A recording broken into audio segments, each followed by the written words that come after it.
sekitar tahun 1400-an dari pasangan keluarga bangsawan Tuban yang bernama Tumenggung Wilatikta dan istrinya Dewi Nawangrum adalah Bupati Tuban. Terlahirlah seorang bayi yang bernama Raden Sahid atau yang dikenal dengan Sunan Kalijaga. Raden Sahid sejak kecil sudah diperkenalkan agama Islam oleh guru agamanya.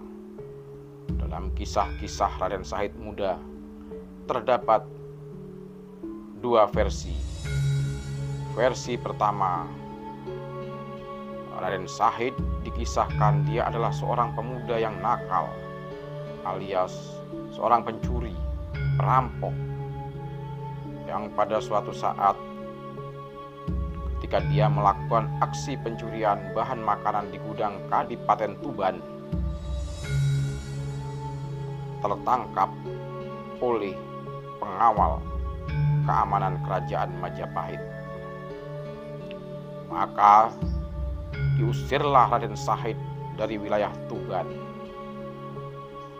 Lalu pergilah dia mengembara tanpa arah dan tujuan yang pasti. Walaupun demikian, dia masih saja kerap kali merampok dan mencuri demi membantu meringankan penderitaan rakyat kecil pada masa itu. Singkat cerita, Raden Sahid bertemu dengan Sunan Bonang, dan saat ketika merampok di tengah hutan, dia meminta serta merampas emas pada korban yang dirampoknya. Korbannya adalah Sunan Bonang. Akan tetapi, saat dipaksa menyerahkan harta atau uang perhiasannya, Sunan Bonang berkata, "Saya tidak punya perhiasan dan emas permata, wahai anak muda. Akan tetapi, bila kamu ingin emas, ambillah itu." Sembari tangannya menunjuk ke arah sebuah pohon aren yang ada di sekitar tempat itu. Seketika itu pula berubahlah buah aren menjadi emas yang berkilau-kilau. Mengetahui kesaktian Sunan Bonang itu, sontak Raden Sahid terkejut dan bersujud, serta menyerahkan diri untuk bertobat dan ingin berguru pada Sunan Bonang. Pada akhirnya diterimalah Raden Sahid menjadi murid Sunan Bonang dengan syarat Raden Sahid harus menunggu Sunan Bonang di pinggir sungai sambil menjaga tongkat miliknya sampai dia datang kembali untuk menjemputnya.